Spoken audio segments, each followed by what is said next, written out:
Hi, guys. Welcome back. This is Richard Sachs. I'm your host on Lost Arts Radio, and this is Lost Arts Radio Live, the show we do on Saturday afternoons at least afternoon in the Pacific time zone where I am right now in Arizona. It's 4:30 and 5:30 Mountain, 6:30 Central, and 7:30 Pacific time every week. Eastern time.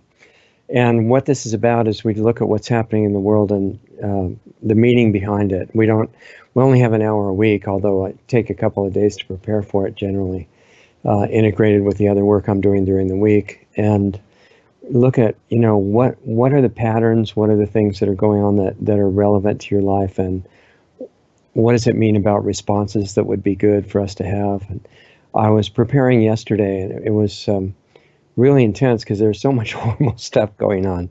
And I thought, wait a minute, this is a rerun. This has to be a rerun. It's like every week I just start looking over the news developments and things that are going on behind the scenes in different countries and different parts of the world. And it's just, if you boil it, there's infinite details practically, but if you boil it down to simply what's happening, it's just the vast majority of people in the world just trying to get by and have a good life and make a living and take care of their families and stay somewhat sane in the midst of, whatever they're having to do to accomplish all that.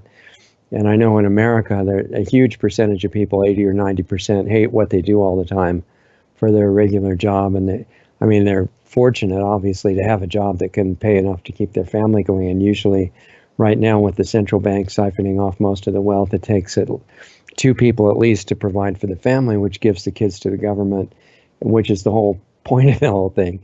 Like a famous dictator in Germany said, if you get the women and the children, then the men follow along with that. And if you have to start by getting the children, that'll still work, because by the time they grow up, totally brainwashed, which is what we're doing in public education and some of the private ones too, then, as the older people die out, pretty soon you have an entire society of brainwashed people. And I think that we're pretty far down the road to that happening, at least in the so-called Western countries. A lot of the Eastern countries, well, the big ones, China, for example, they don't worry about being subtle. They just go in and, they're demonstrating right now what they do with dissent in Hong Kong, because they got a little taste of relative freedom and thought it would be nice to hold on to it or expand it.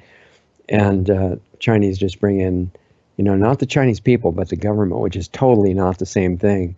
They bring in all these tanks and, plainclothes and military clothes personnel trained to beat up and or kill anybody that is getting uppity and, trying to protest and things like that. And they're in the process of that right now. A couple of days ago, they had a video of them, the military, just shooting this unarmed protester right up against him. They call it point blank range when there's no distance, with I think 357, and obviously it was not good for the protester in that case. And it's a little bit more sophisticated in countries like America, but it's the same basic theme, that you've got a very small cartel of individuals at the top, which, we don't really see the top most of the time. I think that from my many decades of involved in research with this stuff, that the real upper parts of the pyramid power structure are people whose names we have not heard. You've heard some of the big ones that are public, but ones above that may not even use names that we've ever heard before. And you've got the small, really brilliant organizers at the top, which are completely malevolent and evil, basically. And I'm defining evil not being the wrong political ideology or anything like that, but pursuing and worshiping and causing pain and suffering and death for its own sake. And, that's the essence of what they're after. And at the top, you may have heard it called satanic. That's what it is. And whatever your interpretation of what Satan may or may not be, it's what they're all focused on and what they're doing. And it's all through society now as a result of a combination of that kind of ruler with a completely dumbed down and hypnotized population, or at least largely hypnotized and dumbed down. And it doesn't really produce a very good future. So, I'm really interested in what we can do to turn that around. So yesterday I was thinking, wow, this is just like every other week, and it just gets a little bit worse maybe each week, but it's the same sort of thing, and not really too interesting to say the same thing again. So, what's behind it? What could we see that would actually be educational, other than just more details about how horrible everything is? Not everything, but what the rulers are, in general, the corporate rulers are trying to do. And most of the governments are corporations now, by the way. So when I say corporate, I mean corporate and government partners. And sitting here in America, I know a little bit more about American history than most other countries in the world, which I really like to know the history of every country. Honestly, I'd like to. I'd like to speak all the languages too, but I know that even without that, we're all connected and we're dealing with the same sort of thing in different styles of it. Different degrees of overt oppression versus covert, and almost every major country in the world, with very few exceptions, is dominated and controlled by a central bank now, which controls the government because they control the money. And it's like Mayor Rothschild said a while back in, I think it was near the end of the 1800s, but I'm not absolutely positive if the date's right. And he said, as long as I control the issuing of the currency, I really don't care who makes the laws, because if I tell them to make a different law, they're going to do it for sure, because they depend on the money. And it's this brilliant system where the people in charge of the central banks don't really necessarily have any real money. They just give themselves the right. I don't even see how that's put up with, really, because it's so ridiculous. But they give themselves the sole right to issue money. And at that point, they have all these sophisticated ways of presenting it, so politicians that go along with it, probably a combination of the usual bribes and blackmail type thing. But in any case, they get it instituted in countries all over the world, all coordinated under the organization of the Bank of International Settlements in Switzerland, which basically controls the whole thing. And I know from the American perspective here, America was supposed to be like this beacon of freedom, right? Not freedom for governments, but freedom for individuals. And that it was totally the opposite of the collectivism that Edward Griffin and so many other people talk about, that leads to tyranny and total devastation of the individual in society. It was a country that was really an amazing idea. Yeah, it wasn't ever totally lived up to yet, but the idea was spectacular. Getting to live your life like you want to live it, be who you want to be, and think what you want to think, whatever belief or religion or no religion or whatever philosophy you want to have, and say whatever you want to say, and, start a farm or a business or work for somebody or whatever you feel like doing to make a living, as long as you don't take away the rights of other people, is really simple. And they started a whole country based on that. Very imperfect. They didn't get rid of slavery until the 1800s, and they did horrible things to the natives of the country that they conquered, mostly from Europe and other parts of the world. But the idea of the new country, which was ultimately realized it had to include everybody, that people of various so-called races and nationalities and heritages and Native Americans and everybody, and was supposed to be equal if they were, a citizen of America, all united with the idea of freedom and mutual respect and protection by the government of everybody's rights. And that's really the only reason that I have ever heard that's legitimate to start a government. And it's talked about in the American Declaration of Independence, which is a great document for that reason, that it lays out that the people of the country and the resources of the country and nature in that country, that's the country, not the government. The government's a bunch of people who are dangerous and need to be controlled. And if they have wisdom and benevolent motivation, they are there to help their country or make their country a wonderful place to live, a great place like it's being talked about in America and a lot of other countries now. which is a good idea to make your country great. And great does not mean that you go beat up other countries. That's not great. It's like in Star Wars, when Luke says he's looking for a great warrior, and Yoda, who's in disguise at that point, says, great warrior. And I can't talk like Yoda. We need Alex to do that or something. But he says, great warrior, war not make one great. And it's like we've got all this historical and religious documents and everything that are defining great as being able to kill the most people in the most efficient time. And it even shows that God's on your side if you can kill them even faster and with less of an army on your side. I mean, that's really not the ultimate value of society, to be able to kill everybody faster, even though it seems like we are trained for that. And I know I used to watch Bonanza every week as a little kid, and we knew the Cartwrights would always win, and that they were really good because they could kill people faster than anybody else. And the same with Matt Dillon and Gunsmoke. And it's probably a few generations before the time of many of you, but I'm just pointing out that our training has been that, as they used to say, might makes right. The best killers are the biggest heroes. And now in the movies, they've had the women join the men for perfect equality. They get to kill everybody too. And the best women heroes are carrying, 2 machine guns at once. And we got kind of a little bit off track. And I think the entertainment and Hollywood and the media and fake education and everything have been training people to be the perfect subjects of the rulers.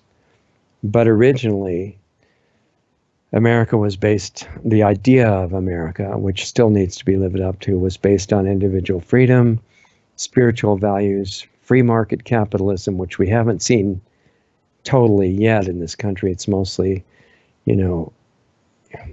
immoral and illegal cartels where you have industry merged with government, and the definition of that is fascism. Mussolini talked about it during World War II and after, and most of the people in America protesting fascism don't know what a fascism is. They have no idea. They're just taking their $200 a day or whatever they get to protest and go out and beat up women and kids and weak-looking men and think, yeah, we're definitely fighting. That one for sure was a fascist that I just knocked out. I mean, they're really totally out to lunch, and they're fighting against their own benefit. They just don't understand it. But originally, it was all based on spiritual values and very limited controlled government. And in fact, the government was so limited in America, it had a list of powers. And it wasn't a deal where you could use these powers, if you're the government in America, that you could use these powers and anything else you needed, by the way, to make those powers better. It wasn't like that. It was like the list called the enumerated powers in the Constitution. And it said, here are your powers. You can never do anything else unless there's another amendment to the Constitution or that sort of thing. But you're not allowed to do anything except this list of powers. So corrupt people, dishonest people got into the government, obviously. I mean, I guess you've noticed that, right? America's not, as a government, living up to the ideals that it was started on. And they said, okay, well, they were really clever. They said, if we can't do these other activities, what's the fun of being in government? And so if we've got these enumerated powers, we'll just create companies, and they, as far as I know, are incorporated companies, and call them government agencies. That way it's not us doing it, so it's not unconstitutional. And what it's proving is that there's no system, even a constitutional republic with free market capitalism and all the best ideas for prosperity and well-being of the population and everything, any system can be corrupted if the people are corrupt. A constitutional republic, realize it can be as bad as a total tyranny. And how would you do that? Well, you just have total tyrants write the Constitution, right? And if you can't do that, and it's too late, and you already had founders like in America who were, for the most part, really insightful, wise people, and they wrote to try to protect individual freedom and contain the government. and just use the government to protect the rights of the people and the borders for sure. That's right in there as the president's duty and the Congress to back him up and everything. You must protect against invasion of any kind. But beyond that, the government couldn't theoretically do anything much except for the enumerated powers. And if you get in and that's already established, well, all you do is get everybody used to breaking their oath of office. And that's what they're doing now. They break it at the latest as soon as they get into office, most of them. And it's not a good situation. So that's the situation we're in. And yet, because America was started with the memory and the theory of individual freedom, which is very unusual in the world. I mean, Switzerland is kind of demonstrating some aspects of it, but I can't think of really any other country that was founded on that. Eastern Europe now is showing signs of reawakening to it, and they've got a good leader in Brazil who hasn't been assassinated yet, although they tried once and almost succeeded. But the consciousness of the population determines the fate of the world.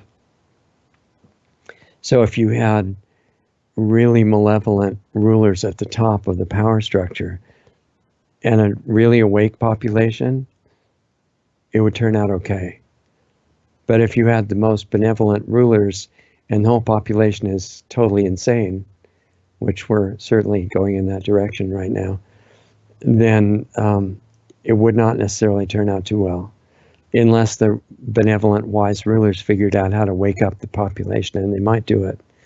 So I'm just looking at, rather than having a rerun of the same list of bad things happening, say, oh, what's going on behind the scenes? What does it mean? American ideals are not just for America. They were originally generic things like freedom that pretty much everybody would appreciate, or should appreciate, I guess. It's a natural motivation in life, is to be free to live the way you want to really. And except for the people that the way they want to live is to subjugate other people.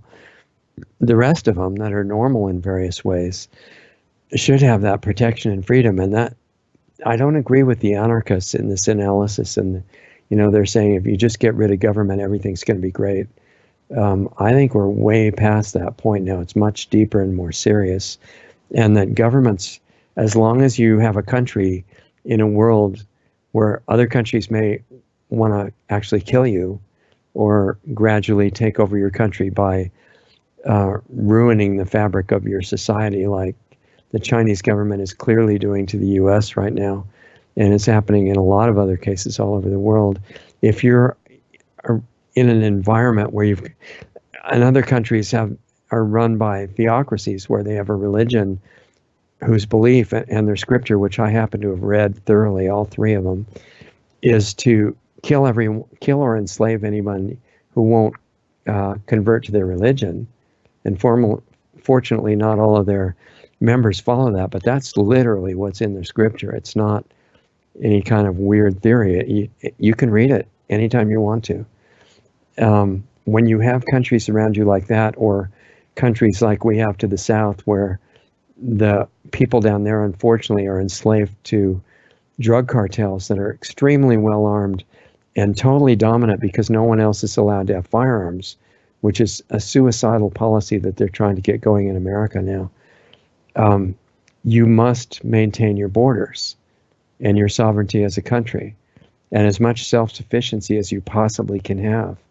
Otherwise, over time, you're gone, and you become a mix of what you used to be with the other country. And if the other country is dominated by drug cartels or something like that, they're just going to expand their territory to cover you as well.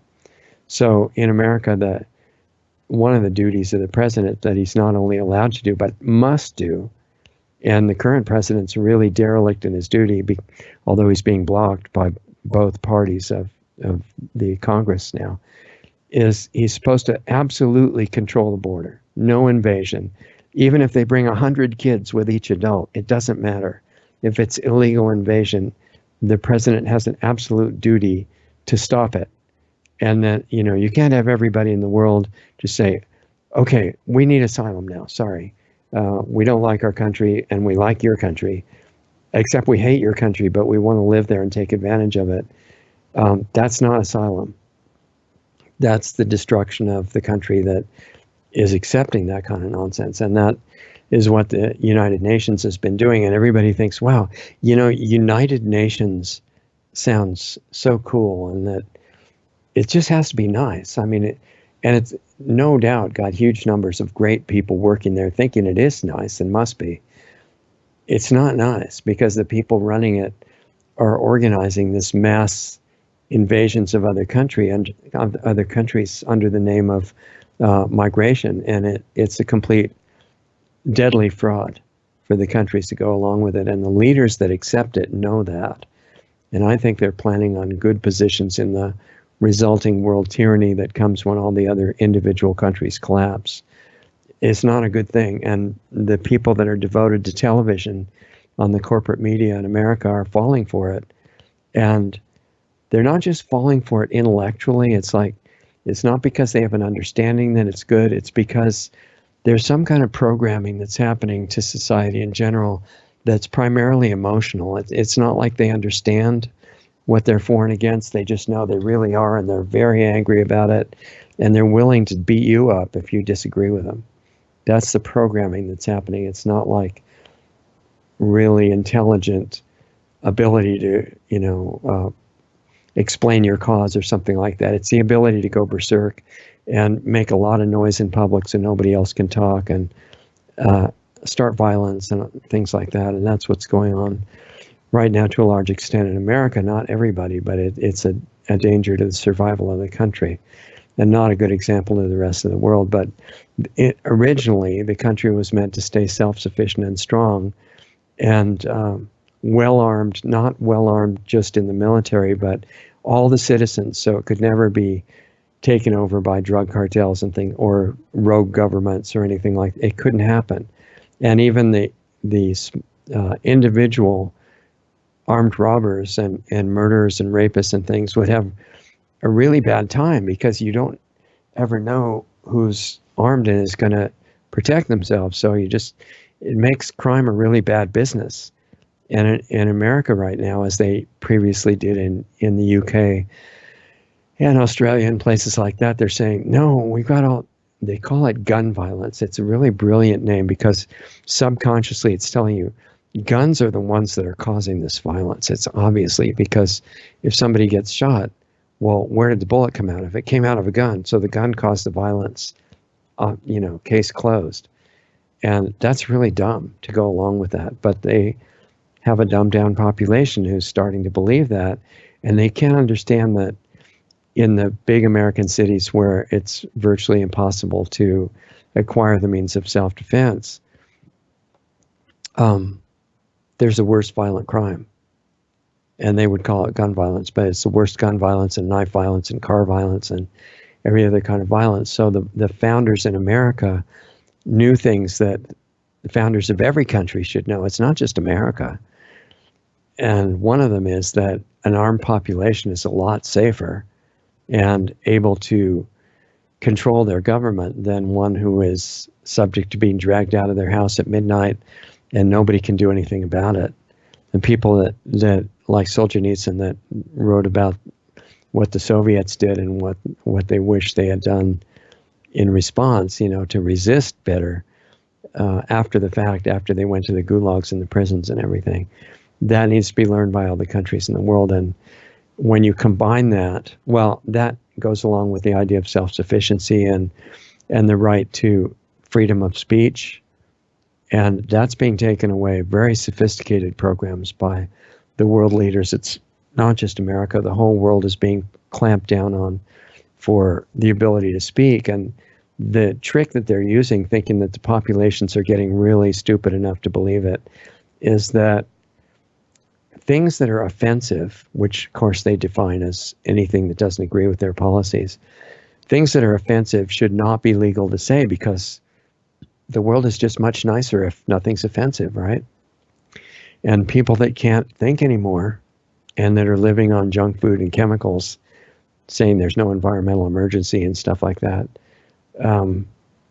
they believe it and say, yeah, you're right, offensive things should be outlawed. And they start with things that pretty much would offend almost anybody and say, well, we're just going to outlaw the bad people, so you can still say all the good things, don't worry. And then they expand it to go out to step by step by step by step, anything that's in a threat to their intended policies for your country. And pretty soon you can't say anything. And there are things being said, being criminalized to say now in New York State, for example, that are just normal speech and they're about people coming into the country illegally. You can't talk about that. You can't call them the legal status that they are, because that's hurtful.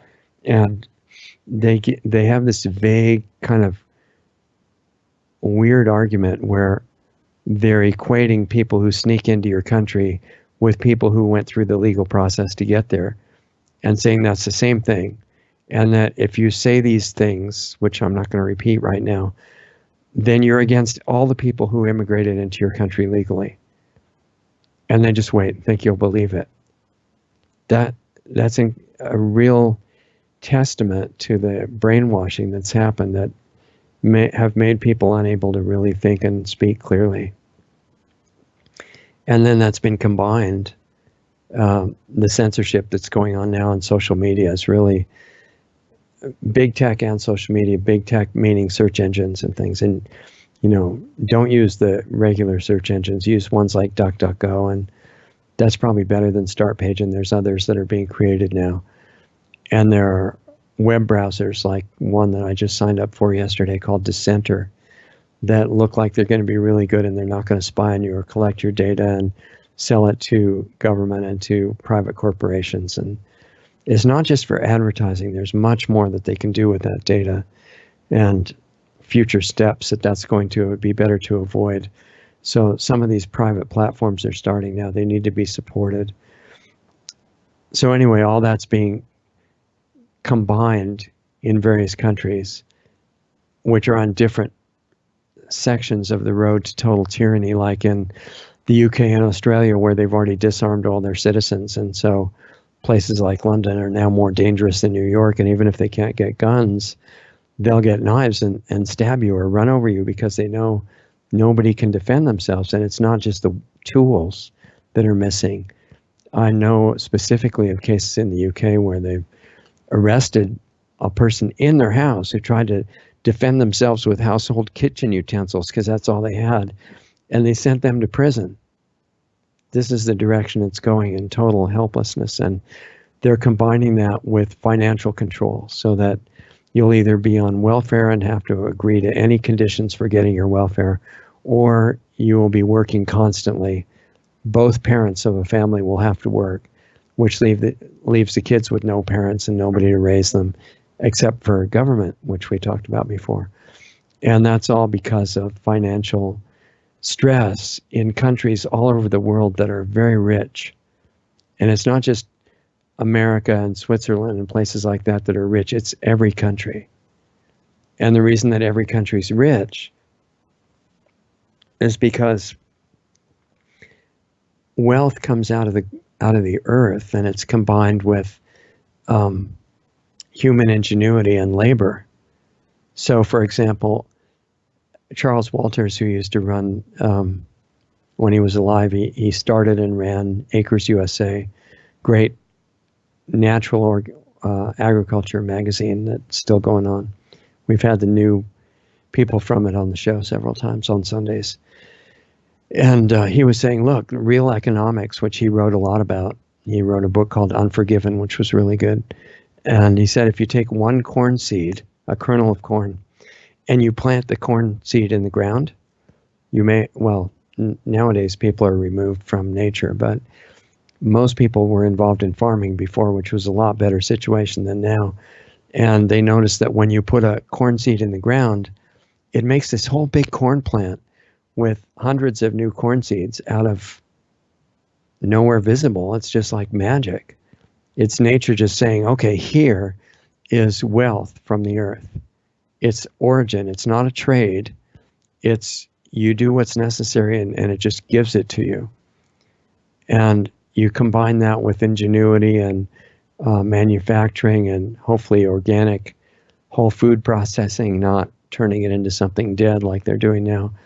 And you get things of value, and then you have tokens that represent that, like gold or silver coins, that save you from ever having inflation if you base it on that. And that creates an economy. And the same thing with mining, where you get gold out of the ground and copper out of the ground and all kinds of things from mining. That's money, new wealth coming into circulation. Every country that I know of in the world, except maybe if somebody makes a country on a 100 square foot island somewhere or something, pretty much any country in the world, even if it's total desert, has massive wealth. And we're in a system right now where that massive wealth is all going to certain controlling interests.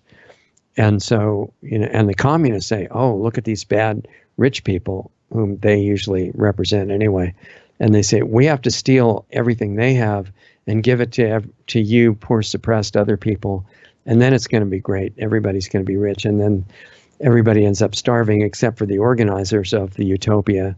And they end up in, palaces that are protected from the common people. And it's a complete hoax. And that's being done in America right now, where they're pushing socialism, communism. They're just marching in the street, which they should be allowed to do. But people are falling for this kind of stuff. And it's really dumb. There's no understanding of how economics and freedom related issues really work anymore, because education is being completely, ransacked and destroyed. So, I mean, the people who are homeschooling are fighting back against that, I think, and some of the private schools are realizing and trying to be a remedy for that, but many of them are just private public schools. Basically, there's hardly any difference. So the banks, the central banks, they have this facade and image of the bank as a place where the people who have the bank have all this money, right? And they're going to help the community by lending it to you so that you can do things and multiply it. And, well, as Edward Griffin and others have very well explained, that's not what banking is. We've had Alex Newman even talking about it on Lost Arts Radio, but also Edward Griffin, and we've discussed it a lot. And the central banks are the death of any country, and they keep people in slavery in a place where they should be rich.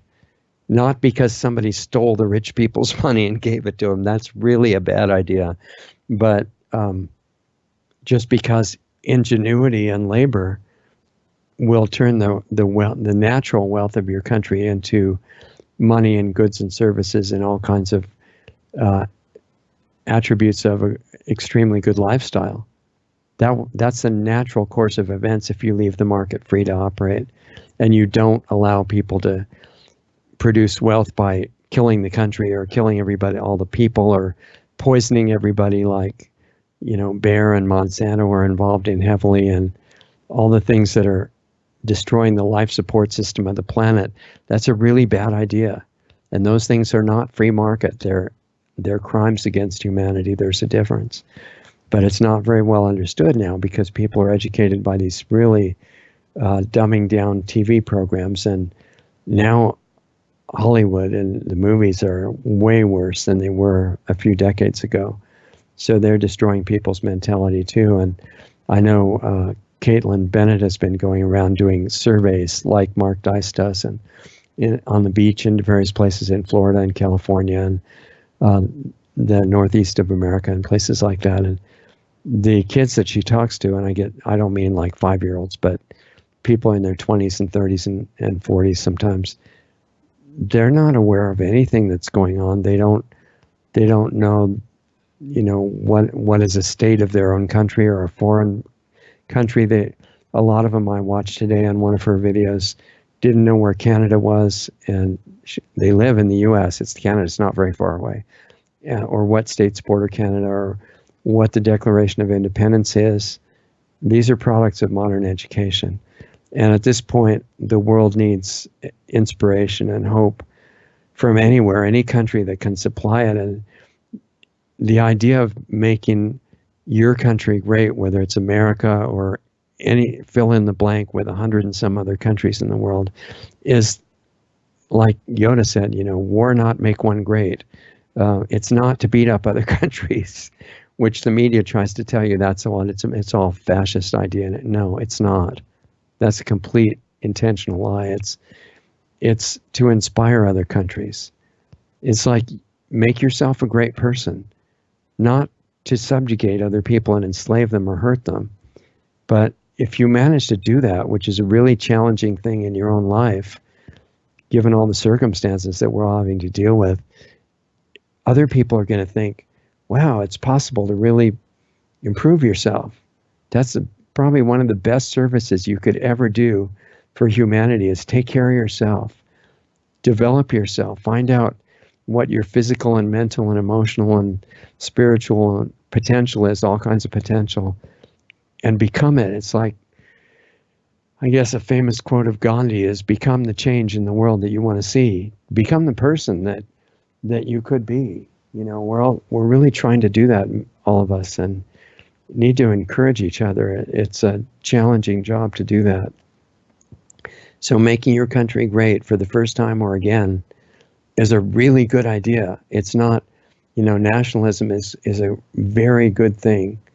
It's not, the media tries in America, where the media is complete horrible entity, in total collusion, all these apparently separate media companies. There's only about 5. They control all the corporate media now. And they want you to think that nationalism is basically fascist, right? It's terrible. And globalism is the way to have world peace. And everybody, it's the ultimate multicultural thing, right? But that's opposite of the truth, because under world tyranny, the differences between cultures are obliterated and everybody's under the same control. So one version of that is what's being pushed in America and other places now, and what's in control in China and North Korea and Venezuela has been, and places like that. It's communism, and the results and tactics that they use, which always go to the same end, are on display. They promote it, saying that this is going to be great. You're going to finally get rid of all those evil rich people. Not the really rich people, but the ones who still have anything that they own. And what ends up is everybody starving except the people in control of the utopia. The really serious situation in China, not in China, but in Hong Kong right now, under the threat of total annihilation by the communist Chinese government, which was going to do it anyway. But they had made a deal with Great Britain when Great Britain handed over control of Hong Kong, which was becoming rich. And they said, well, okay, the communist Chinese government can take over, but they can't do it till 2047. And that seems like way in the future, right? It's not way in the future. If the world survives, it's only, like 27, 28 years from now. Not a good deal for the people in Hong Kong, but that's the deal. And now the Chinese Communist government is trying to do it now instead, with the justification that there were all these terrible protesters. And you know the story of that. We talked about it before. And they're protesting a proposed law that would allow the mainland Chinese government to extradite them for being accused of crimes. And they would disappear, because the communist Chinese government in China, we know what they do to people. I mean, if you guys watch Alex's show, or we've had Mitchell Gerber from Vietnam, and who's been in China a lot, investigating the fact that they pick up Falun Gong practitioners and other dissenters to the government, and they don't just shoot them and bury them or something in a mass grave. They kill them when they've got an order for their organs, and then they sell those. It's not very nice. It's kind of similar to the version that they use with Planned Parenthood, but with Planned Parenthood, they don't drag you out of your house. They trick you into offering your body for an abortion, and then they do this to your baby. Not very nice, but a little bit different style. Anyway, we're looking for Western countries right now not religious tyrannies like they have in countries in the Middle East and some in Africa, and communism like in China or Venezuela or North Korea. We need countries where they actually get a benevolent ruler in charge who takes the job because he wants to help the country, and it looks like that's who Bolsonaro may have been. And as far as I know, he's still going. And the current president of the U.S. is clearly like that because, and I have people telling me every week that he's just like all the rest. He's totally corrupt. He's a puppet. He's a servant of evil. And no, if he is a servant of evil, he's doing a terrible job because he stopped TPP. He's calling out religious terrorism. He's saying that the border needs to be physically secured.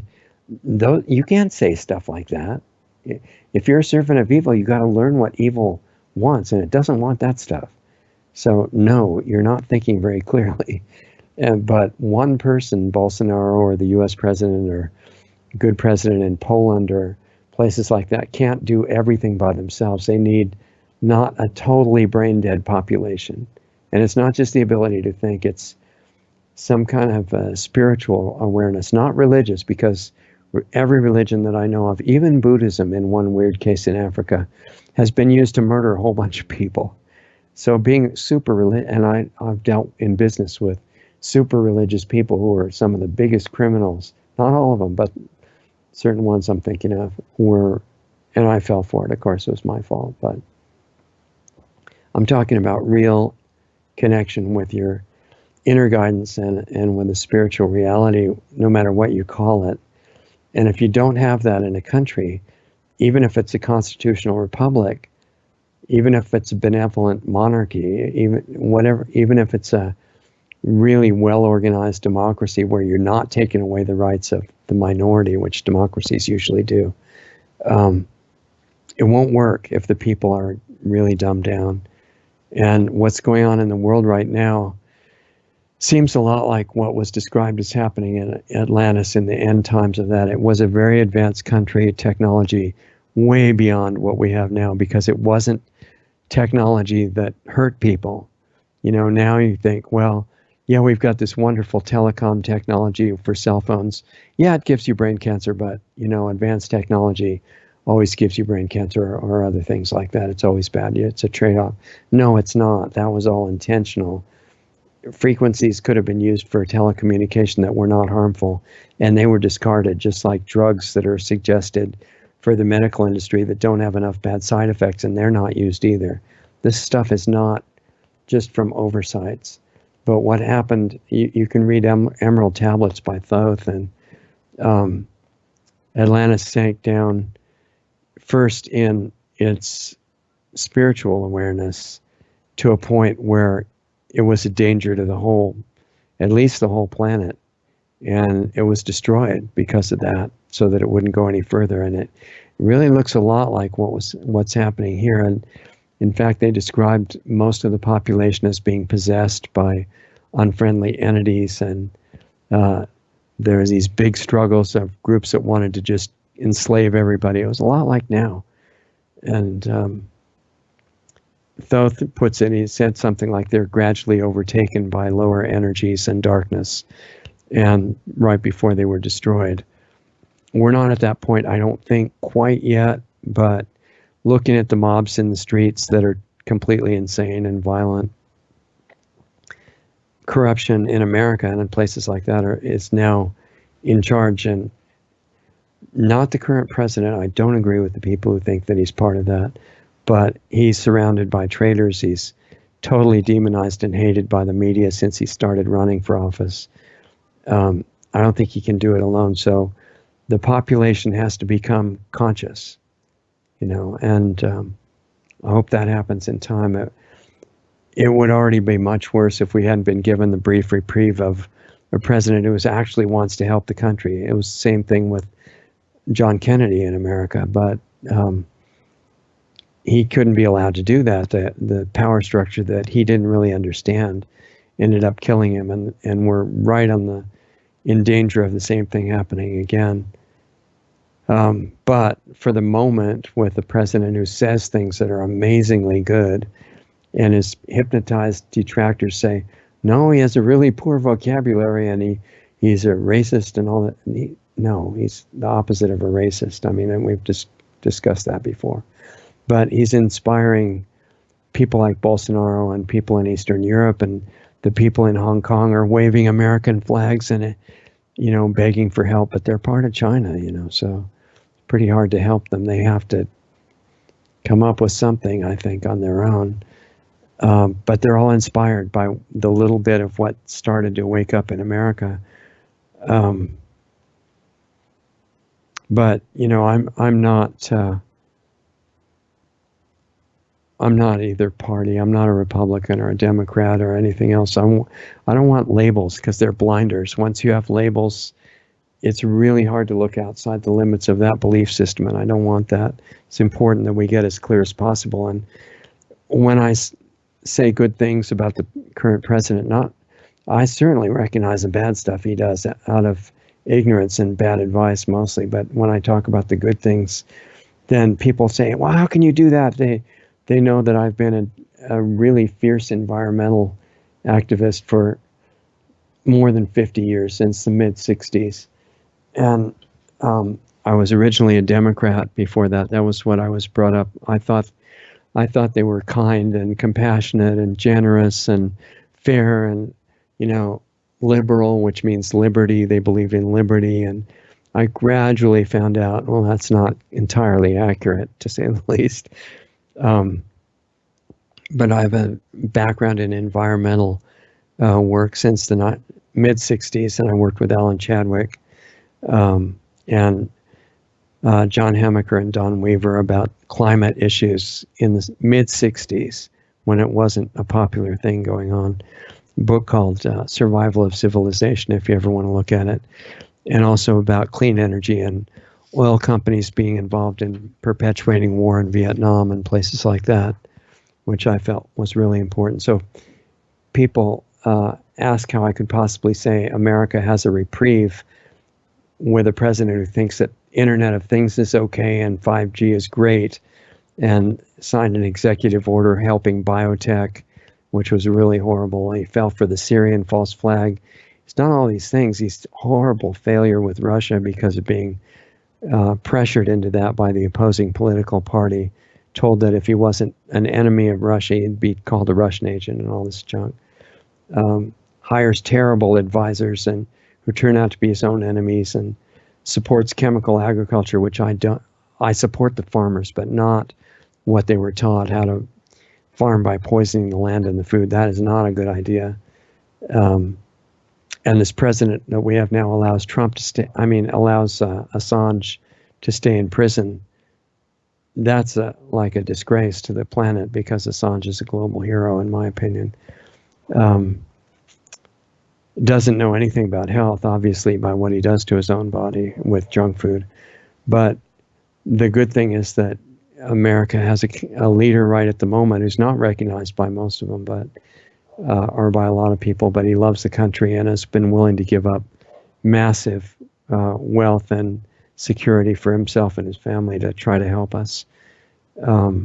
Totally inclusive, not a racist, wants fair and respectful trade and not war, which is, I think, really good. All the Democrats should be in favor of that. He wants prosperity, incredible courage and sacrifice. I'm trying to talk fast because we're almost out of time.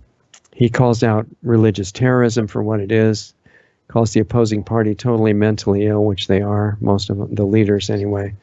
And but one man in Brazil or America or Eastern Europe or anything can't really fix everything by himself, surrounded by people that are enemies of that. And the media and a lot of the world right now is a major enemy of mankind, humankind.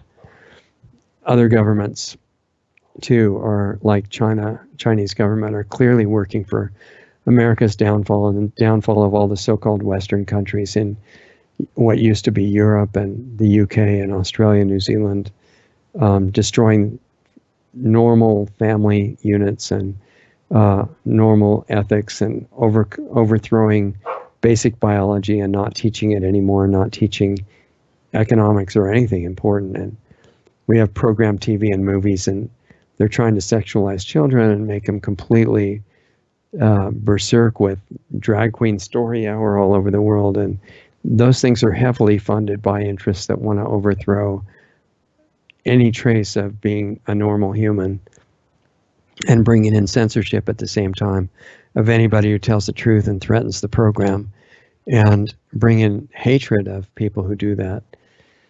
So I would say, just like in the later days of Atlantis, before it was allowed to sink, which is an interesting story in itself. I think from what I've dug into with that, it looks like about 65 million people died in one night. Right now, we're in a kind of a serious situation. There's darkness that's spread all over the world, and we have a chance still to turn it around, I think.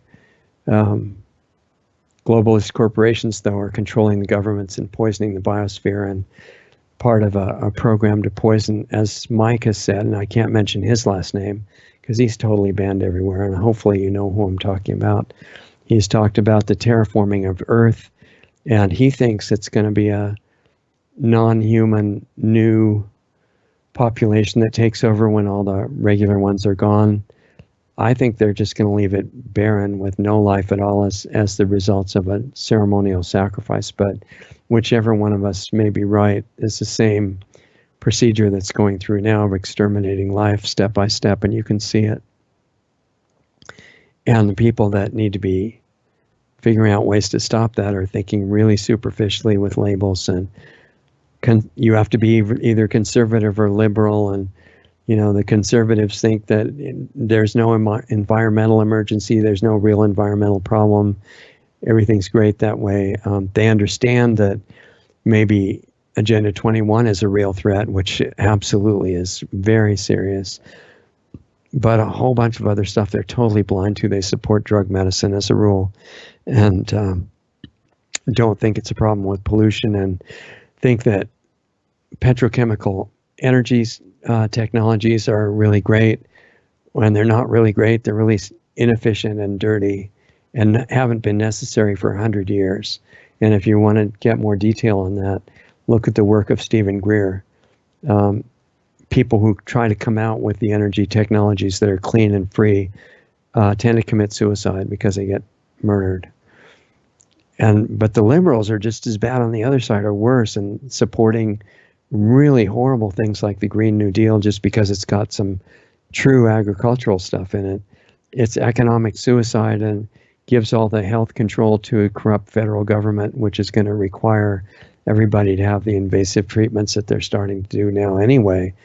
And they're coming and forced injections of horrible chemicals, which California and New York are really going for now. And the people who say they're liberal, even though they should be into freedom, and they're pushing hate of men and people with light-colored skin now, because it's switched from when it was against people with dark-colored skin, both of which are insane.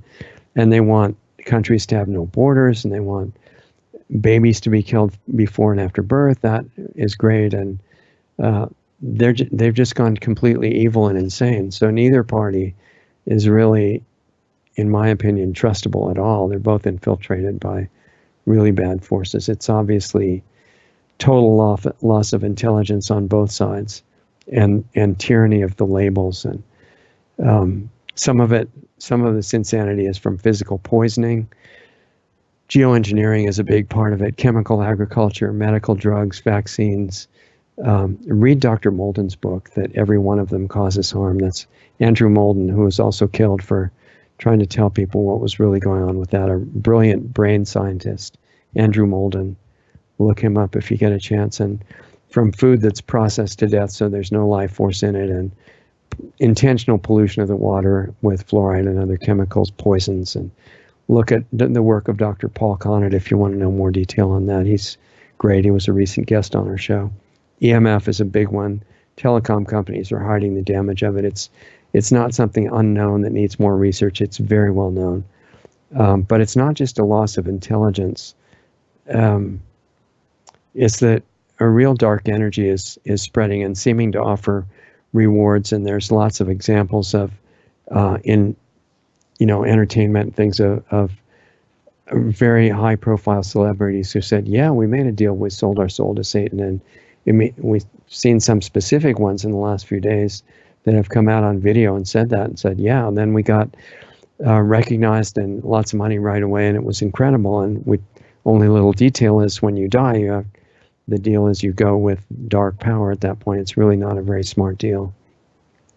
Higher level bankers like Ron Bernard and others have explained at the higher levels of banking, it's sacrificing kids and doing stuff that the average person would say could never be possible.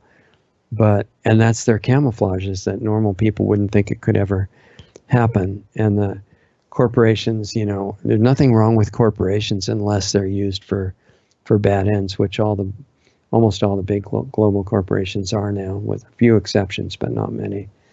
And there's a temptation to join darkness, and get all these wonderful rewards, but it ends up as a very bad deal.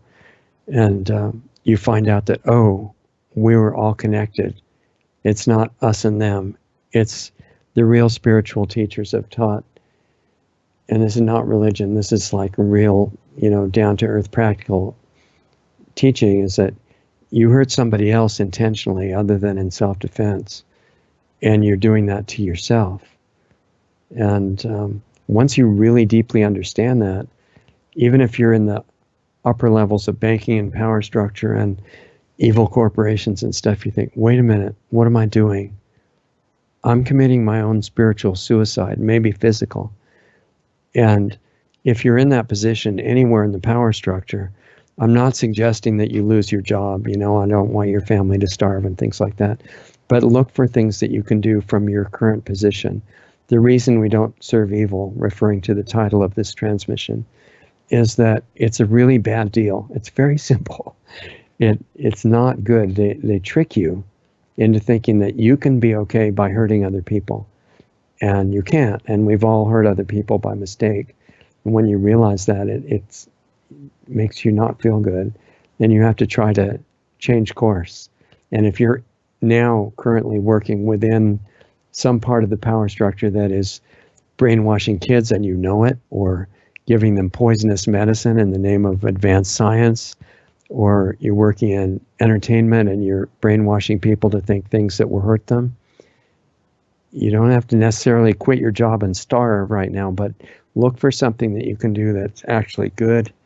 People within the school system, there's a lot of good things going on, organic farming and regenerative agriculture and urban farming and natural means of maintaining and regaining health, and alternative search engines and browsers that don't spy on you. I talked about dissenter media platforms like Brighteon.com and MeWe and Gab. There's exposure of what's going on with chemtrails and EMF and chemical agriculture and all that. Homeschooling is a really good thing to learn about. Unschooling as well. Dana Martin was on our show. Worldwide nationalism is a very good thing, and that's rising, and that's scaring the power structure, I'm sure. Bringing back lost arts and crafts and home businesses and ways to make money, because you need money in this civilization now, that are honest, and you're making money by helping people. We've got enough creativity to think of stuff like that. We need to do it. Positive camps and real education for kids. Rewards for serving light energy are truly great, and they're worthwhile, and they help you and they help everybody else at the same time. And they teach you that truly loving yourself, not with ego, but by developing into who you could be, which is loving yourself, is the same as love of others. It opens it up, and it gives you better health, and your mind clears up. You don't have to be subject to fear anymore, which a lot of the crazy religious teachings have said you should be afraid of everything. It's the opposite. Fear of anything is useless. Things aren't scary. Things are what they are. Scary is up to you, and you don't need fear for anything. No shame, and you get new wisdom, and start looking for your best version now. Use the time that you've got, I would suggest. And if you're already in a power structure that is serving darkness, thinking that it's going to really be great for you in the end, you need to get more intelligent and realize that it's not. And even if you think you're in a deal where you can't get out, that's not true. You can anytime you want.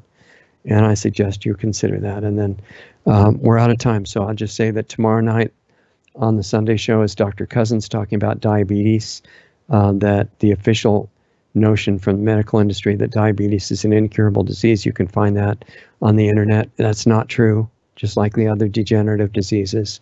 And Dr.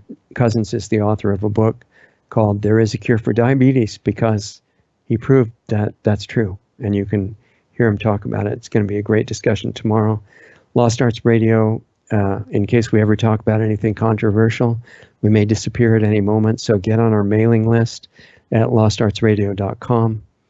And we're not using it, but we can. If we disappear, we can reach you that way with information. Planetary Healing Club for the people who seriously want to go much deeper into this stuff and work on themselves and have some support in a very valuable group environment. That I'm there live every week talking without limitation about stuff that I've been doing for research over the last 50 years. That starts the meeting is in 30 minutes. You want to find out an access point to that, planetaryhealingclub.com, and planetaryhealingclub.com. I invite you, if you want to start doing a deeper level of work with all that stuff, look into it. And in the meantime, any questions or comments, we're still small enough where I'll read all of them and respond as possible. Richard at lostartsradio.com. We're over time now. So have a great week. Thanks for spending this hour with us. I really appreciate that very much. You're the essence of the whole program. And thanks for letting me be part of it. And I'll see you next time.